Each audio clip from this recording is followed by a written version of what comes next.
शेतकऱ्यांसाठी रोहित पवार यांचं आज अन्नत्याग उपोषण आज तिसरा दिवस आहे। महाराष्ट्रामध्ये मोठ्या प्रमाणात शेतकरी वर्ग आहेत। या शेतकऱ्यावर मोठ्या प्रमाणात संकट येत आहेत।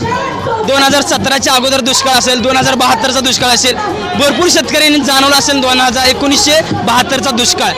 शेतकऱ्यावर मोठ्या प्रमाणात हाल होत आहेत। जो शेतकरी वेळेवर कर्ज फेडतो त्या शेतकऱ्यांनी 4 वेळा कर्ज भरल्यानंतर त्याचं 5व्या वेळेस त्याला 50,000 रुपये अनुदान मिळणार। सरकार म्हणतंय काय की आधी पहिलंच तुमचं जर 10-20 लाख असेल तर आधी बाकीचं पहिलं 10-20 लाख भरा, मग 2 लाख त्यातनं माफ करू। मग शेतकऱ्यावर जर पैसा असेल तर शेतकरी कशाला म्हणतंय कर्जमाफी करायची? याच्यामुळे शेतकरी मोठ्या प्रमाणात या पंढरपूर नगरीमध्ये येत आहेत। आपण बघू शकताय